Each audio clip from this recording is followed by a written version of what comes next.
Good morning to all of you. आज का हमारा टॉपिक है वेजिटेटिव रिप्रोडक्शन और प्रोपेगेशन इन ब्रायोफाइट्स, जिसमें हम ब्रायोफाइट्स के रिप्रोडक्शन के बारे में स्टडी करेंगे। अब जो ब्रायोफाइट्स होते हैं उनमें दो टाइप के रिप्रोडक्शन पाए जाते हैं, एक तो वेजिटेटिव होता है और दूसरा सेक्सुअल रिप्रोडक्शन। सेक्सुअल रिप्रोडक्शन तो हम जो मेंबर पढ़ेंगे उनके साथ ही उसे डिस्कस करेंगे, और जो वेजिटेटिव रिप्रोडक्शन है उसे एज ए जनरल टॉपिक यहाँ डिस्कस कर रहे हैं। Reproduction by vegetative method is the common mode of reproduction and propagation in bryophytes.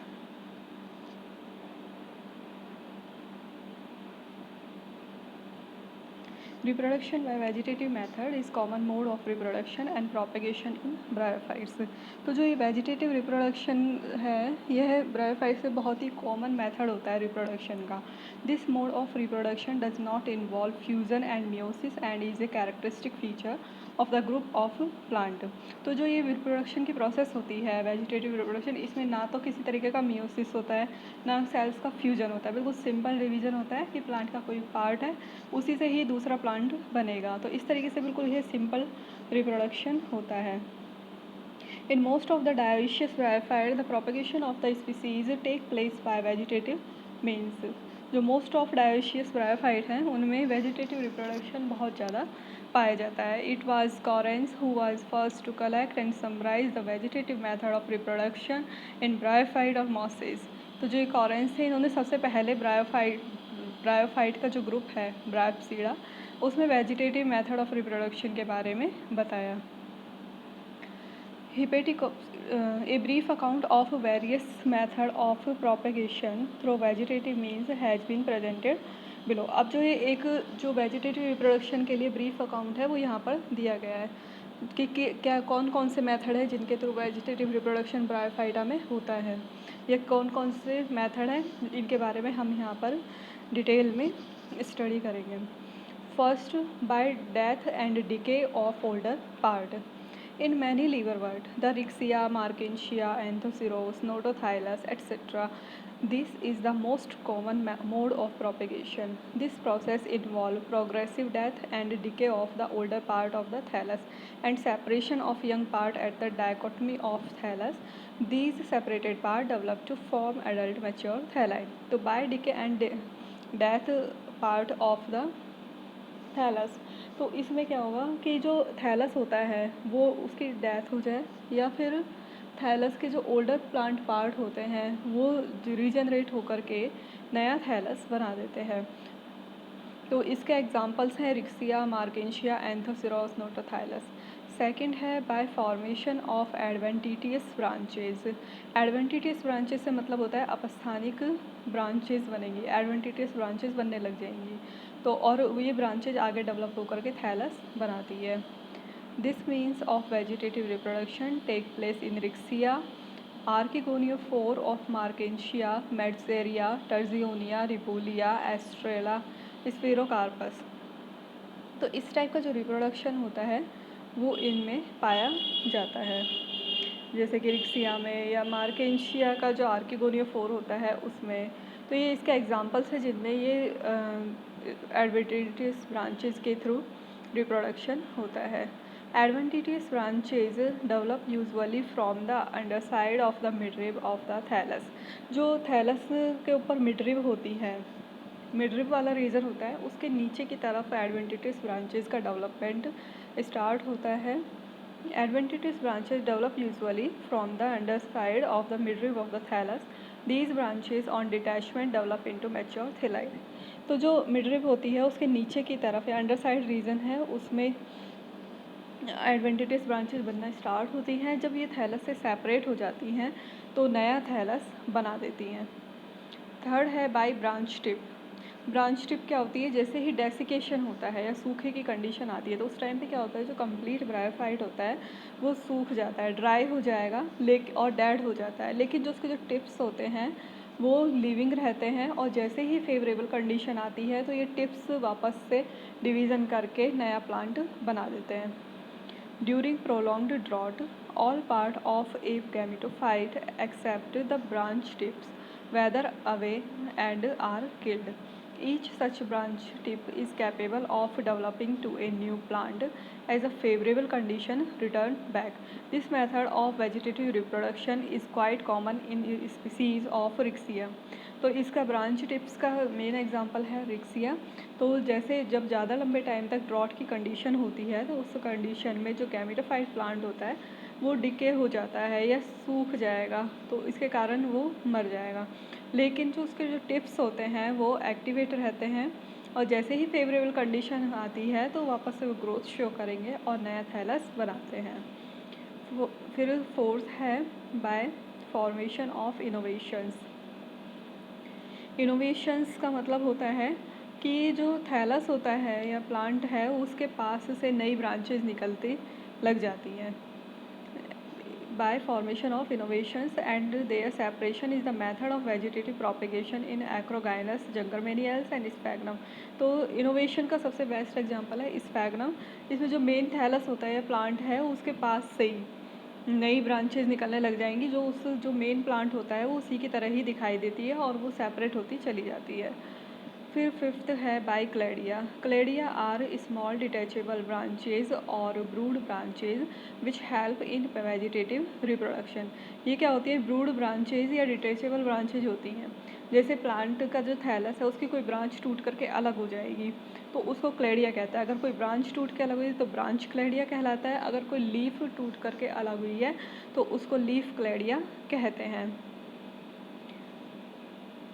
These may develop on first leaves and known as leaf cladia. अगर leaf से develop हो रही है तो लीफ क्लैडिया कहलाएगी। Which originate from individual cell of the leaf cell as in Bryopteris fruticulosa, Plagiochila and Frullania. तो ये इसके एग्जाम्पल है। लीफ क्लैडिया क्या होगा, अगर लीफ की किसी सेल से अगर क्लैडिया डेवलप हो रहा है तो उसे लीफ क्लैडिया कहेंगे। इसके एग्जाम्पल है ब्रायोप्टेरिस, प्लेजियोचिला और फ्रूलेनिया। फिर उसके बाद दूसरा है stem and known as stem cladia. एक तो लीफ क्लैडिया हो गया और दूसरा स्टेम क्लैडिया। स्टेम क्लैडिया होता है which originate on the stem on the sexual branch as is Bryopteris fruticulosa. तो जो सेक्सुअल ब्रांचेज होती हैं जिनके ऊपर रिप्रोडक्टिव ऑर्गन ऑरिजिनेट होंगे तो उन ब्रांचेज से, तो जो ये ब्रांचेज होती हैं ये ब्रांचेज क्लैडिया का फॉर्मेशन करती हैं, तो इसको स्टेम क्लैडिया कहते हैं। फिर अब इसके बाद देखते हैं बाय ट्यूबर्स। ट्यूबर्स क्या होते हैं, गोल स्ट्रक्चर्स होती हैं जिनमें रिजर्व फूड भी पाया जाता है और जैसे ही फेवरेबल कंडीशन आती है तो उस टाइम पर ये जर्मिनेट हो जाते हैं और नया थैलस बना देते हैं। Vegetative reproduction by tuber take place in many bryophyte. Tuber are round structure formed on the thalli under unfavourable conditions. On the approach of favorable condition, the tuber germinate into new thalli.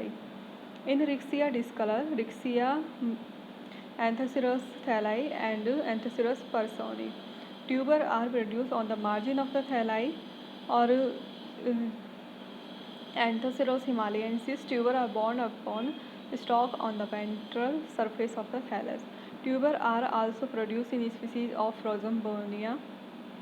तो ये इसकी सारी species है जिनमें ये पाया जाता है। तो ट्यूबर्स क्या होते हैं, जैसे अनफेवरेबल कंडीशन स्टार्ट होती है तो उस टाइम पर क्या होता है, जो प्लांट में जो फूड रिजर्व फूड होता है वो सब एक ट्यूबर की फॉर्म में इकट्ठा हो जाएगा राउंड शेप में, और जैसे ही फेवरेबल कंडीशन आएगी तो ये वापस से जर्मिनेट होकर के नया थैलाई बना देता है।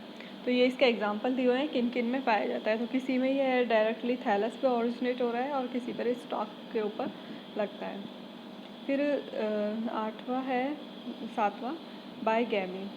Gemmae are organ of propagation with definite form but different from the parent plant from which they arise. जो गैमी होते हैं वो प्रोपेगेशन का मेथड होता है कि एक प्रोपेगेशन ऑर्गन है जो कि पेरेंट प्लांट के ऊपर और अराइज होंगे लेकिन उनसे ये डिफरेंट होते हैं। Gemmae are commonly formed in the genera of हिपेटिकॉप्सिडा।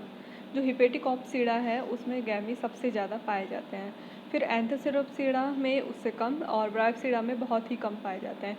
However they are all together absent in the sub class Sphagnidae. जो ब्रायोप्सिडा की सब क्लास है स्फैग्निडी उसमें ये बिल्कुल एब्सेंट होते हैं। Gemmae are of different shapes may be stalked or sessile and may develop on different part of the parent plant। जो गैमी होते हैं उनकी साइज और शेप अलग अलग होती है और अलग अलग पेरेंट पर ही अलग अलग तरीके से ग्रो करते हैं। A brief account of gemmae in Hepaticopsida Anthocerotopsida and Bryopsida is given below. तो सबसे पहले हम देखते हैं हिपेटिकॉप्सीडा में किस तरीके के गैमी पाए जाते हैं। Marchantia, Lunularia. तो इनमें तो कैसे मिलेंगे? Multi cellular stalked green discoid produce in gemma cup on the dorsal surface of thallus. जो थैलस की डॉर्सल सरफेस होती है, ऊपर वाली सरफेस, उस पर ही है पाए जाते हैं। तो ये इसके एग्जाम्पल हैं। इसी तरीके से इन ब्लासिया गैमी आर सबस्फेरिकल, तो जो अर्ध गोलाकार शेप होती है इनकी, and produce in evidence in flask shaped gemma receptacle, और गैमा रिसेप्टिकल के ऊपर यह लगते हैं।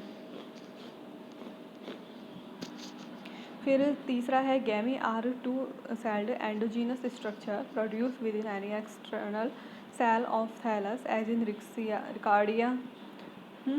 तो इसमें क्या होता है, जो दो सेल की गैमी बनती है वो भी एंडोजीनस स्ट्रक्चर होती है, मतलब थैलस के अंदर की और धसी हुई मिलेगी है, एम्डेड स्ट्रक्चर होगी, और इसका एग्जांपल है रिकार्डिया।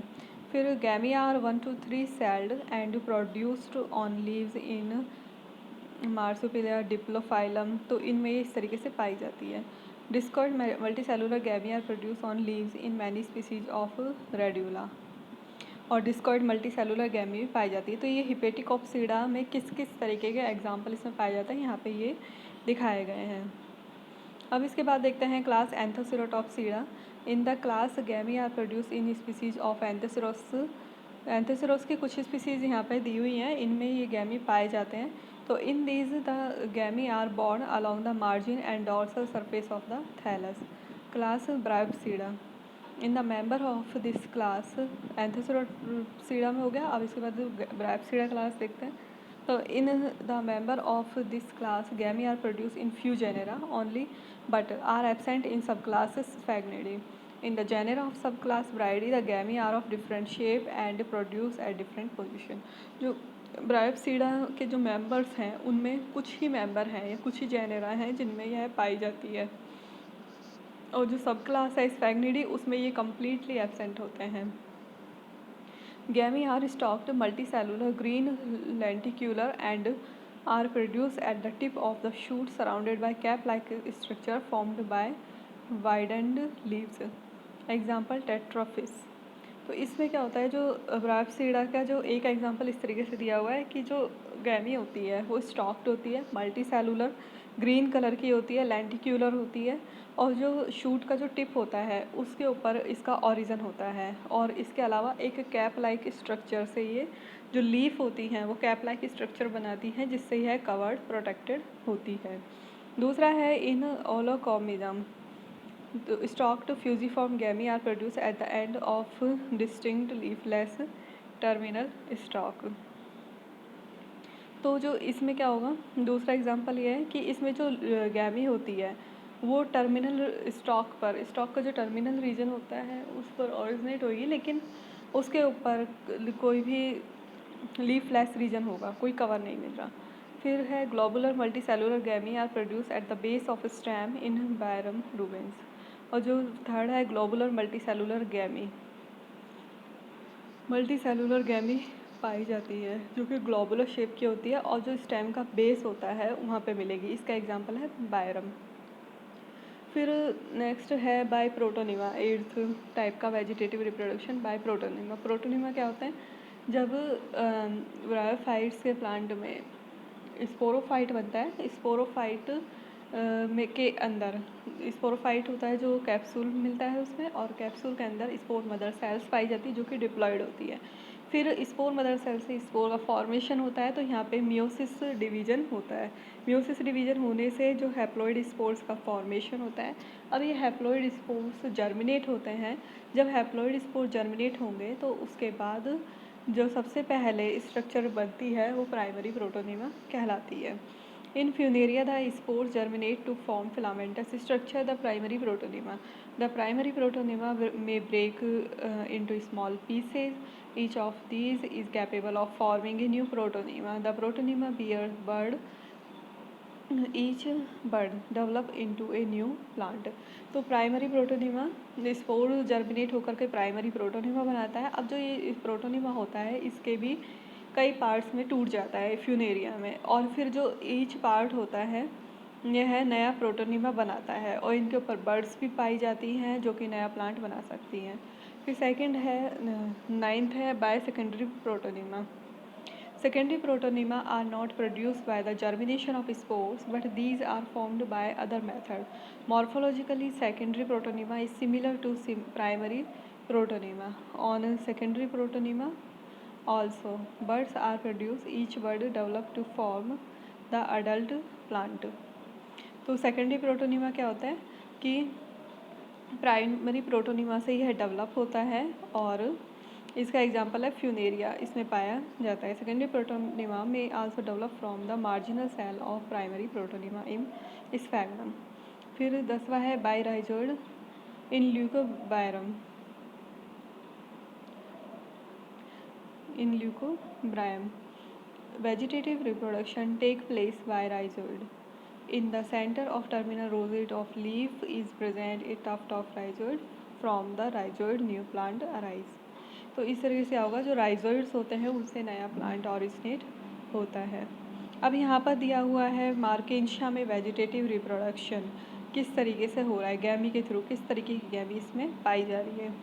तो ये इस तरीके की होती है, बीच में से थोड़ी कंस्ट्रक्टेड, और इसमें स्टॉक होता है, single size stock, growing point है और नॉच है इसकी, और राइजोइडल इनिशियल। ऊपर ग्रीन सेल्स पाई जाएंगी और ऑयल सेल्स इसमें पाई जाती हैं। फिर यहाँ दिया हुआ है वेजिटेटिव रिप्रोडक्शन बाय ट्यूबर, कि ट्यूबर के थ्रू किस तरीके से वेजिटेटिव रिप्रोडक्शन हो रहा है। तो यहाँ पर इस तरीके से थैलस है, जैसे ही अनफेवरेबल कंडीशन स्टार्ट होगी तो सारा जो रिजर्व फूड होता है वो ट्यूबर की फॉर्म में आने लग जाएगा, और फिर उससे इस तरीके से नया थैलस बनना स्टार्ट हो जाता है। वेजिटेटिव रिप्रोडक्शन बाय एडवेंटिटिस ब्रांचेस, की ओल्ड डिके थैलस है या पुराना थैलस है उससे जो एडवेंटिटिस ब्रांचेस बनने लग जाएंगी और नया थैलस बना देंगी।